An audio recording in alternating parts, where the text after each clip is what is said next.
2월 19일 월요일입니다. 오늘은 요한계시록 1장 4절로 8절까지 말씀. 구름 타고 오시는 이 라는 제목입니다. 구름 타고 오시는 이. 오늘 요한계시록 두 번째 강해입니다. 요한계시록 그러면 뭐를 먼저 생각하라고요? 요한계시록은 어렵다 혹은 무섭다 이게 아니고 요한계시록은 참 쉽다. 요한계시록은 쉬운 책이다. 이 생각을 먼저 떠올리라 그랬어요.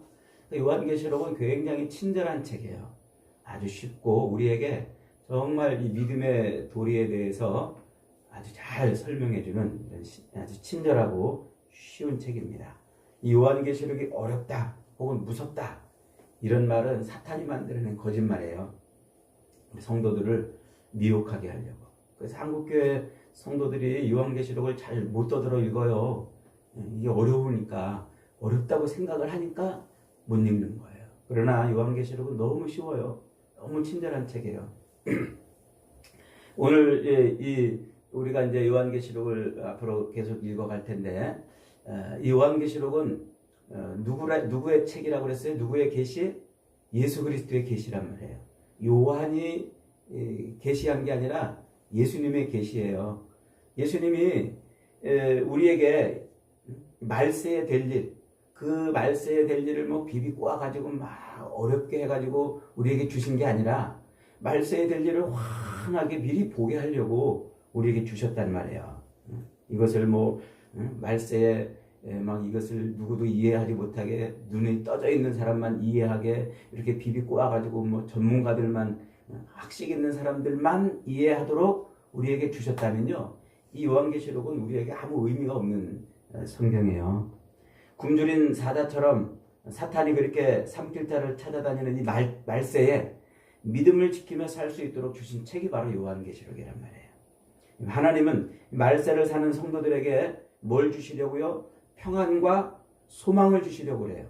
그러나 사탄은 하나님이 성도들에게 주시는 그 평안과 소망을 뺏어가서 늘 걱정하게 하고 염려하게 하고 두려워하게 하고 불안하게 만들어요. 그런데 이 요한계시록은 하나님이 우리에게 평안과 소망을 주시는데 그게 뭔지를 아주 쉽게 설명해 놨단 말이에요. 그래서 계시록은 읽으면 읽을수록 믿음의 힘이 되고 또 소망이 넘치는 그런 책이란 말이에요. 이 요한계시록 그러면 또 뭘 떠올리라고 그랬어요? 요한계시록은 그림을 글로 설명한 책이다 이렇게 설명했죠. 그리고 요한계시록은 이제 하나님께서 천사를 데리고서 요한에게 뭘 보여줘요? 하늘의 그 영화를 보여준단 말이에요. 그림을 보여줘요. 그 그림을 글로 풀어 쓰려고 그러니까 설명이 길어지겠죠. 또 글로 풀어 쓰려고 그러니까 이게 자세하게 설명을 해야 되겠죠. 근데 그것을 자기가 본 그 그림을 남한테 쉽게 설명하려면 항상 어떤 방법을 써야 되냐면 비유를 써야 돼요. 내가 그걸 봤는데 그건 마치 이것과 같아. 그건 마치 이것과 같아. 이런 식으로 비유를 쓴단 말이에요. 요한이 지금 그 방식을 쓰고 있는 거예요. 자기가 본 그 그림을 어떻게 설명할 방법이 없으니까 그걸 비유를 쓰는데 그 쓰는 비유를 좀 어려운 용어로 메타포, 은유라고 말해요. 상징과 은유. 그 은유라는 말 알죠? 너희는 세상의 빛이다. 너희는 세상의 소금이다. 우리가 진짜 빛인가요? 우리가 소금인가요? 아닌데 빛과 소금의 어떤 성질을 딱 우리랑 매칭시키니까 예수님을 따르는 제자는 그런 존재구나 하고 금방 이해되잖아요. 저 친구는 저 아들은 아빠와 붕어빵이야. 실제로 붕어빵은 아닌데 붕어빵처럼 닮았다는 말을 그 문장에다 그렇게 담아놨어요. 이런 걸 은유법이라고 그래요. 그래서 저 요한은 지금 자기가 본 그 그림을 성도들이 쉽게 이해할 수 있도록 은유법을 쓰고 있는 거예요. 그런데 그 은유가 어디서 온 거예요? 전부 다 구약 성경에서 그리고 예수님의 말씀에서 왔단 말이에요. 엉뚱한 데서 온 게 아니에요. 성경에서 왔어요. 그래서 구약 성경을 잘 아는 사람들, 예수님의 말씀을 잘 아는 사람들은 이 문장을 읽을 때 그냥 그런 의미구나 하고 떠올린단 말이에요. 우리가 이게 어려운 이유가 성경을 몰라서 그래요. 구약 성경을 잘 알면 너무너무 쉬운데 예수님이 말씀하신 그 말씀의 의미들을 충분히 우리가 공부했으면 너무 쉬운데 성경을 잘 모르니까 여기다가 설명을 해놔도 그게 무슨 소리인지를 몰라요. 저 동남아 사람들한테 야, 저 아들은 붕어빵이야. 그러면 알아듣겠어요? 무슨 말인지? 붕어빵을 모르니까 모른단 말이에요. 마다가스카르에 있는 사람이 붕어빵 모르잖아요. 아무리 붕어빵 그래도 그 사람들은 붕어빵의 은유를 모르기 때문에 그 말을 이해를 못하는 거예요. 그러나 그 붕어빵을 알면 똑같다 이런 느낌이 금방 오듯이 구약 성경 또 예수님의 말씀을 잘 알고 있는 사람은 이 계시록을 읽을 때마다 그게 그냥 떠올라요. 그 그림이 요한이 본 그림처럼 그걸 그대로 떠올린단 말이에요. 그래서 너무 쉽고 그래서 이 요한계시록이 친절하다는 거예요. 엉뚱한 말을 쓰는 게 아니라.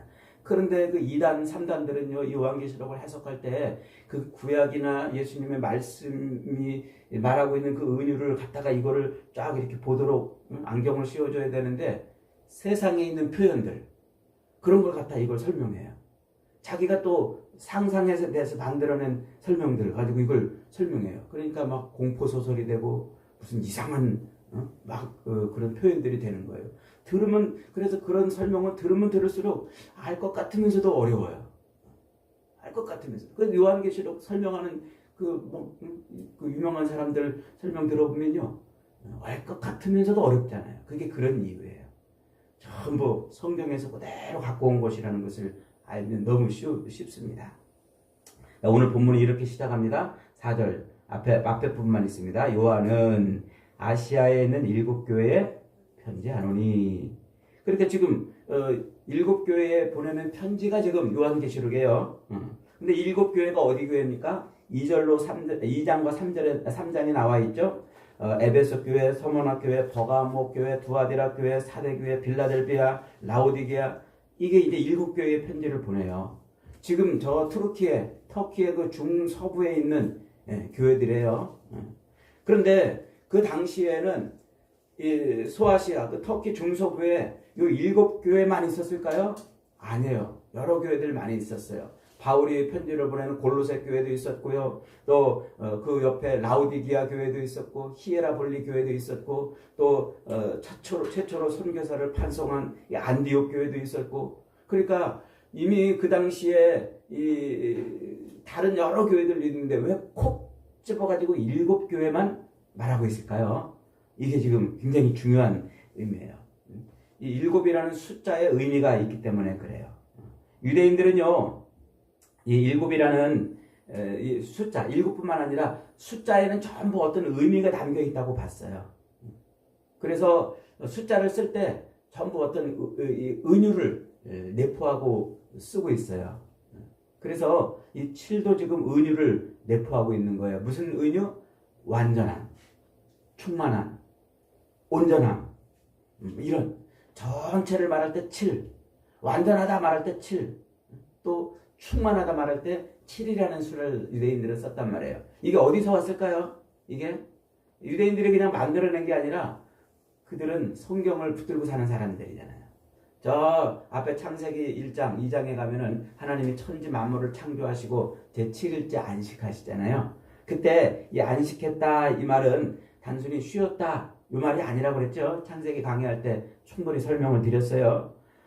충족했다, 만족했다, 온전했다, 완전해서 만족함을 누리셨다. 하나님이 천지를 딱 창조하시고 7일째 딱 이제 보시니까 당신이 계획한 그 모든 계획대로 지금 창조가 다 된 거예요. 그래서 만족한 거예요. 충분히 다 만족이 되는 거예요. 그게 지금 유대인들이 가지고 온 7이라는 개념에 들어있는 의미란 말이에요. 그래서 이 7은 그렇게 완전함, 충만함, 충족함 이런 의미를 담고 있고 또 이게 7은 3 더하기 4예요. 3은 성부, 성자, 성령의 완전수예요. 그리고 4는 사방 천지 사방을 일컫는 표현이에요. 이게 나중에 뒤에 가서 제가 한 번 더 설명합니다. 왜 4가 천지 사방을 설명하는 건지. 그러니까 하나님의 완전한 수 3과 천지 사방을 의미하는 4가 곱해서 7이 된 거예요. 그러니까 하나님은 천지 사방에 완전하게 충만하게 계신 분이에요. 교회들이 천지 사방에 있는 교회들이 다 어디에 있는 거예요? 하나님의 완전함 속에 있단 말이에요. 그래서 7이라는 수를 뽑아가지고 그 의미를 지금 담아내고 있는 거예요. 그러니까 7교회들은 지금 하나하나가 세계의 모든 시간과 공간을 초월해서 있는 모든 교회들을 다 담아내고 있는 거예요. 그래서 지금 7교회로 표현된 이제 2장과 3장을 공부할 때 그 교회들 7교회들의 특징, 그리고 칭찬받은 것, 책망받은 것을 이제 설명하겠습니다만, 그게 시간과 공간을 초월해서 있는 이 세상 모든 교회들의 특징이에요. 우리 소풍교회도 그 7교회 중에 하나에 속해 있어요. 세상에 있는 모든 교회가 다 그런 의미를 담고 있어요. 그래서 7이라는 충만한 수, 완전한 수에다가 그리고 그 특징을 다 담아가지고 세상에 있는 모든 교회들이 다 그런 교회들이라는 것을 좀 말하고 있는 거죠. 그러니까 이 계시록을 필요로 하지 않은 교회는 아무 교회도 없는 거예요. 세상에 있는 교회는 전부 계시록의 말씀이 필요한 것이죠. 그래서 이 완전한 수, 또 충만한 수, 하나님의 통치하에 있는 천지 사방에 있는 이 교회를 의미하는 7에다가 이 의미를 담아서 시간과 공간을 초월해 있는 모든 교회들에게 지금 편지하고 있다. 이렇게 지금 말하고 있는 거예요. 그 다음에 이제 계속해서 4절 후반부 이걸 읽어봅니다.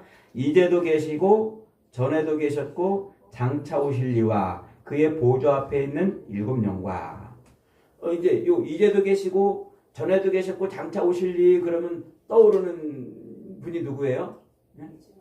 예수님이 떠오르죠? 근데 이게 사실은 하나님을 의미하는 거예요. 왜 하나님을 의미하는가? 이게 영어로 이 부분을 이제 여러분에게 지금 헬라어로 말하면 헷갈리니까 영어로 그래도 조금 우리가 좀 잘하는 영어로 설명해 볼게요. 영어로 거기를 뭐라고 썼냐면 who is and who was and who is to come 이라고 이제 썼어요. 그게 이제 이제도 계시고 전에도 계셨고 장차 오실 이라는. 근데 who is, who was 이런 표현들을 영어로 번역된 성경에 또 어디 나오냐면 앞에 출애굽기 3장에 가면은요. 하나님이 모세에게 짠 하고 나타나서 야 모세야 내 백성 이스라엘을 애굽에서 건져낼 거니까 너 가서 데리고 나와봐라. 그러니까 하나님 내가 누구 간데 내가 가서 그들한테 야 하나님이 너희들 데리고 나오라고 그랬다. 그러면 그들이 하나님에 대해서 뭐라고 물어보겠습니까? 하나님을 도대체 뭐라고 설명해 줘야 됩니까? 이렇게 물어봐요 모세가. 그러니까 하나님이 모세에게 뭐라고 대답하세요? I am who I am 이렇게 대답하세요. 나는 나다. 나는 스스로 있는 게 아니라. 그러니까 I am who I am. 나는 스스로 있는 게 아니라 그걸 영어로 뭐라고 표현했냐면 I am who I am 이렇게 표현했단 말이에요. 그러니까 그 표현이 그 스스로 있는 나는 나다. 나는 스스로 있는 자라는 이 표현이 바로 지금 이 계시록에서 이제도 계시고 전에도 계셨고 장차 오실이라는 말하고 똑같은 말이에요. 이게 재밌죠? 이런 의미. 그러니까 그 의미, 그 출애굽기에 나와 있는 그 의미를 알면 지금 요한이 이제도 계시고 전에도 계셨고 장차 오실 이 그러면 그 말이라는 걸 금방 알아들어요. 이걸 누가 모르겠어요. 어린애들도 아는 거죠.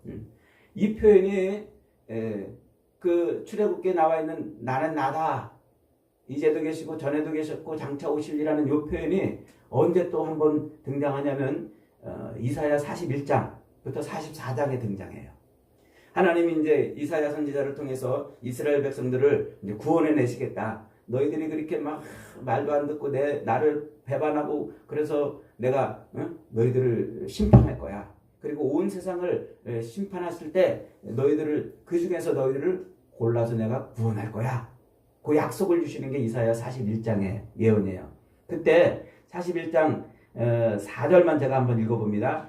이 일을 누가 행했느냐? 이제 이스라엘을 구원하는 일, 세상을 심판하고 이스라엘을 구원하는 일을 누가 행했느냐? 누가 이루었느냐? 누가 처음부터 만대를 불러내었느냐? 나 여호와라. 처음에도 나요. 나중에 있을 자도 내가 곧 그니라. 이렇게 표현하고 있어요. 그러니까 온 세상을 심판하시면서 그 심판 가운데서 이스라엘 하나님 백성들만 쏙 구원하시는 분, 그분이 누구라고요? 그분이 여호와 하나님인데 그분은 이제도 계셨고 이전에도 계셨고 지금도 있고 앞으로도 있을 뿐이다. 이 표현이 여기서 한번 나타나요. 이사야 41장에서 그러니까 처음에도 계셨고 나중에도 있을, 지금도 있지만 나중에도 있을 분이 누구라? 여호와라. 이 표현. 그래서 이 구약 성경을 이스라엘 유대 백성들은 어려서부터 성경을 아주 막 열심히 읽잖아요. 그러니까 이 표현들이 너무나 익숙한 거예요. 하나님이라는 표현이, 이런 표현이 너무나 익숙한 거예요. 그래서 이스라엘을 건져내신 그 하나님이 지금도 우리를 어떻게 하신다? 건져내시는 분이시다고 표현을 하고 싶은 거예요.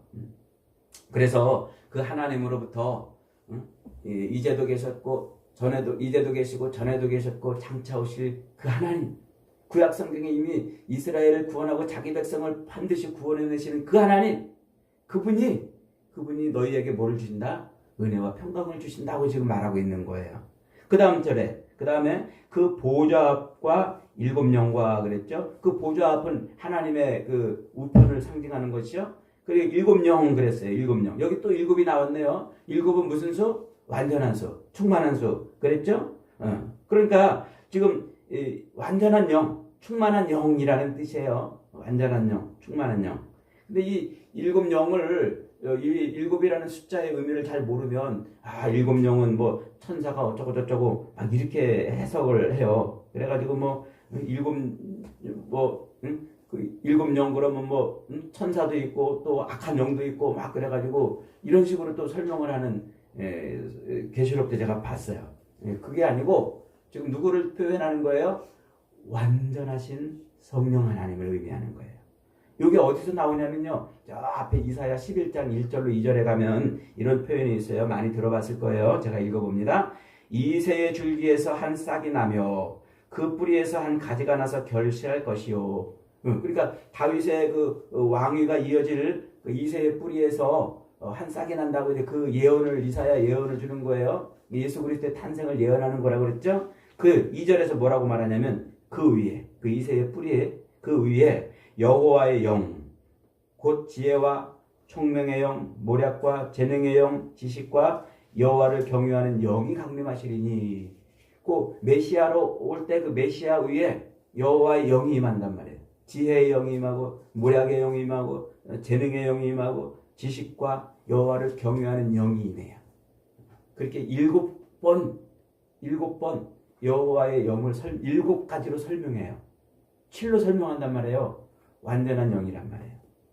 그러니까 이 하나님, 이 부족함이 없으신, 충만하신, 완전하시고 어디에나 계시고 늘 계시는 그 성령을 표현하는 표현이란 말이에요. 이게 그게 요한이 만들어낸 게 아니고 자기가 하늘의 그 영광을 보고 성령을 보고 저 성령이 이렇다 이렇게 만든 게 아니고 그게 이미 구약 성경에 표현되어 있는 성령의 표현이라는 의미예요. 그래서 그 표현을 갖다가 지금 쓰는 거예요. 7영, 완전한 영이란 말이에요. 함께하는 영, 우리와 분리되지 않고 우리 가운데 함께 하시는 충만하신 영, 그 성령을 지금 말하고 있는 거예요. 그 다음에 이제 5절 봅니다. 5절 시작. 또 충성된 증인으로 죽은 자들 가운데서 먼저 나시고 땅의 임금들의 머리가 되신 예수 그리스도로 말미암아 그랬죠? 이 예수님에 대해서 지금 뭐라고 표현하고 있냐면 충성된 증인, 충성된 증인 그랬어요. 죽은 자들 가운데서 먼저 나셨다. 부활하신 것을 의미하는 거죠. 또 땅의 임금들의 머리가 되셨다 그래요. 그러니까 이 예수 그리스도에 대해서 먼저 충성된이라고 그랬어요. 성경에서 충성이라는 표현은 반드시 누구에게 충성해요? 하나님 아버지께 충성한단 말이에요. 우리가 뭐 다른 것에 충성하지 않잖아요. 그러니까 충성이라는 표현은 항상 하나님께 대하여 쓰는 표현이에요. 그러니까 예수님이 어떻게 했단 말이에요? 하나님 아버지의 말씀에 100% 충성했단 말이에요. 그 충성이 어떻게 나타났어요? 십자가 죽음으로 나타난 거예요. 아버지, 내 원대로 마옵시고 아버지의 뜻대로 되기를 원합니다. 100% 순종해서 십자가에 죽으신 거란 말이에요. 그래서 그 십자가에 그렇게 죽으셨는데 그걸로 끝이 아니고 하나님이 부활시키셨잖아요. 그것을 빌립보서 2장 6절부터 8절은 이렇게 소개하고 있습니다. 너희 안에 이 마음을 품으라. 그는 근본 하나님의 본체시나 하나님과 동등됨을 취할 것으로 여기지 아니하시고 오히려 자기를 비워 종의 형체를 가지사 사람들과 같이 되셨고 사람의 모양으로 나타나사 자기를 낮추시고 죽기까지 복종하셨으니 그 십자가에 죽으심이라. 그러니까 예수님은 하나님 아버지께 100% 완전한 순종하신 분이란 말이에요. 그 순종이 뭐라고 표현되냐면 충성이란 말이에요. 충성. 아버지께 충성한 거예요. 그런데 그렇게 죽으신 예수님을 어떻게 했다고요? 하나님이 다시 부활시키사 세상에 있는 모든 무릎이 그 무릎 앞에 그 발 앞에 무릎 꿇게 하셨다 그랬잖아요. 그래서 땅의 임금들의 머리가 되셨다는 말이에요. 그 말이. 그러니까 사도 요한은 지금 이미 성도들에게 아주 익숙한 표현을 써가지고 아버지 하나님이나 성령 하나님이나 예수님에 대해서 이렇게 설명을 하고 있는 거예요. 자기가 본 그 그림을 그 성경에 있는 단어를 가지고 써가지고 이렇게 표현을 하고 있어요. 그러니까 지금 무슨 얘기를 하고 있는 거예요? 자기 백성을 구원해내시고 보호하시고 지키시되 끝까지 지키시는 하나님, 그리고 그 아버지 하나님에 대하여 조금도 부족함이 없으신 성령 하나님, 그리고 그 하나님 자기 백성을 구원하시려는 아버지 하나님의 뜻에 충성한 예수님, 그 부활의 첫 열매가 되신 예수 그리스도로 말미암아 너희에게 은혜와 평강이 있을지어다, 이렇게 지금 쓰고 있는 거예요. 비록 지금 환난 가운데 핍박 가운데 아주 힘들고 어려운 삶을 살고 있는 성도들이지만, 야 걱정하지 마, 야 두려워하지 마, 그것 때문에 무릎 꿇고 믿음을 내려놓지 마. 지금 너희가 믿는 하나님은 이런 분이야, 이런 분이야. 지금 그 얘기를 하고 있는 거예요. 그 하나님으로부터 너희에게 그 두려움과 염려와 걱정과 근심과 불안 속에 있는 너희에게 은혜와 평강이 임할지어다. 그 다음에 7절입니다. 7절.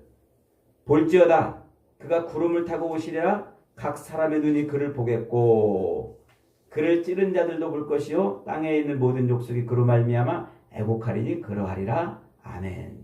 그러하리라는 말도 이게 아람어인데 아멘이라는 말이에요. 그러니까 아멘, 아멘 두 번 쓰고 있는 거예요. 무슨 말입니까? 볼지어다 그가 구름을 타고 온단 말이에요. 곧 오신단 말이에요. 주님이 재림하신단 말이에요. 주님이 재림하시 곧 우리에게 오실 거니까 얼마나 감격스럽겠어요. 그러니까 사도 요한이 우리에게 예수님이 오시는 그 모습을 지금 자기가 눈으로 보고서는 아멘, 아멘 그러고 있는 거예요. 여러분 주님의 재림이 기다려지십니까? 그 재림이 기다려지시면 우리 삶이 감격에 벅찰 수밖에 없잖아요. 세상의 왕 되시고 우리의 구원자 되신 주님이 지금 오신다는데 도망가고 싶고 예수님 안 왔으면 좋겠어. 나 장가가고 시집갈 때까지 안 왔으면 좋겠어. 제 청년 때 그랬어요. 결혼할 때까지 안 왔으면 좋겠다 그랬어요. 이 예수님을 모르니까 그런 거예요. 알기만 하면은요, 빨리 왔으면 좋겠다. 여러분 주님이 곧 오실 줄 믿습니다. 구름 타고 오신다고 그래요. 그러니까 손오공처럼 뭐 이렇게 둥둥둥 구름 타고 오시는 줄 이렇게 그림도 막 그리고 오늘 아까 우리가 찬송 불렀는데 찬송가에 구름 타고 오신다고 이렇게 설명을 했는데 이 구름을 실제 눈에 보이는 그 흰 구름, 뭉게 구름 타고 오시는 게 아니에요. 이 구름 타고 오신다는 것도 은유법이에요. 이게 그냥 은유가 아니고 이게 성경에 다 나와 있는 은유예요. 이스라엘 백성들이 애굽에서 나와서 광야를 살아갈 때 하나님이 이스라엘 백성들 중에 계시다는 것을 보여준 표지판이 뭐예요? 불기둥과 구름기둥이란 말이에요.